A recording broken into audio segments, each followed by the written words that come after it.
খাদ্য। শয়তানদের খাদ্য কি? শয়তানদের খাদ্য হচ্ছে হাড়। এখানে আপনার তিরমিজির মধ্যে একটা হাদিস এসেছে 3258 নম্বর হাদিস, যে হাড়গুলো আমরা খেয়ে ফেলে দিই মাটিতে, এই হাড়টা শয়তানের খাদ্য।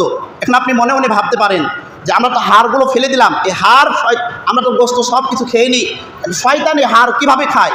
হাদিসের মধ্যে এসেছে শয়তান যখন বিসমিল্লাহ বলে তখন ওই হাড়টা গোস্ত হয়ে যায়। কি হয়ে যায়? সেটা গোস্ত হয়ে যায়। আমরা যে হাড়টা ফেলে দিই, এই হাড় তারা যদি বিসমিল্লাহ বলে তাহলে এই হাড়টা আগের মতো গোস্তে পরিণত হয়ে যায়। এবার শয়তানদের পশুদের খাবার, শয়তানদের পশুদের খাবার কি? তাদের তো পশু আছে, তারা তো পশু লালন পালন করে আমাদের মতোই, তাদের পশুদের খাবার কি? এখানে হাদিসের মধ্যে এসেছে তাদের পশুর খাবার হচ্ছে আমাদের পশু, গৃহপালিত পশু যেগুলো মানে পাখি যেগুলো আছে সবগুলো, যারা বিষটা বা তাদের মলমূত্র যেগুলো আছে, এগুলো তাদের পশুর খাবার।